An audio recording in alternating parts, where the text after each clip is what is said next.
There's a big generational issue in the church today. And what do I mean by that? Well, if you're part of my generation, I don't know the exact name of my generation. I believe we're called Zoomers, but I could be wrong. I don't know. I was born in 1999. Someone tell me in the comments. But what I've been told is that my generation is the most sinful, that we're the worst of the worst. I've had many people in the church talk down to me, talk down about my generation, act like we are the worst of sinners, the worst of people, that all the sins in the world can be laid on my generation and my generation only, and that all the previous generations were these wonderful, God-fearing Christians who obeyed the Lord and loved the Word of God. And I'm here to tell you that's simply not true. Now, I'm not here to let my generation off the hook. My generation is full of sinners.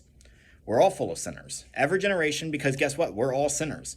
My generation embraces a lot of horrific sins, such as homosexuality, abortion, transgender ideology, and just so many other things. A lot of sex sins I've noticed of my generation.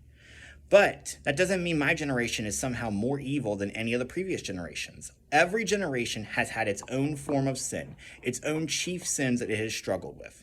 In the past, it has been racism and domestic violence and adultery and lying and slavery and all these other sins which God hates. God hates all of these sins. So to sit there and say that one generation is better or worse than another is simply not true. It doesn't matter if you are 100 or 1, if you are 10 or 70, if you are 20 or 80. You are not part of a worse generation than the previous or the next generation. We are all sinners in need of God's mercy. And to sit there and say that your generation is somehow better is a sign of spiritual pride. Let me read you a couple of verses real fast. When Jesus told the parable of the Pharisee and the tax collector, he says this: "The Pharisee stood and was praying this to himself. God, I thank you that I am not like other people, swindlers, unjust, adulterers, or even like this tax collector."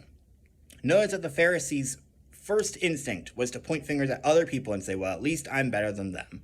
The truth of the matter is, we are all sinners. We all need God's grace. And just because there were more people in the church in the past doesn't mean they were all Christians. Doesn't mean they were all saved. Doesn't mean they all knew the Lord. Many people have treated church like a social club.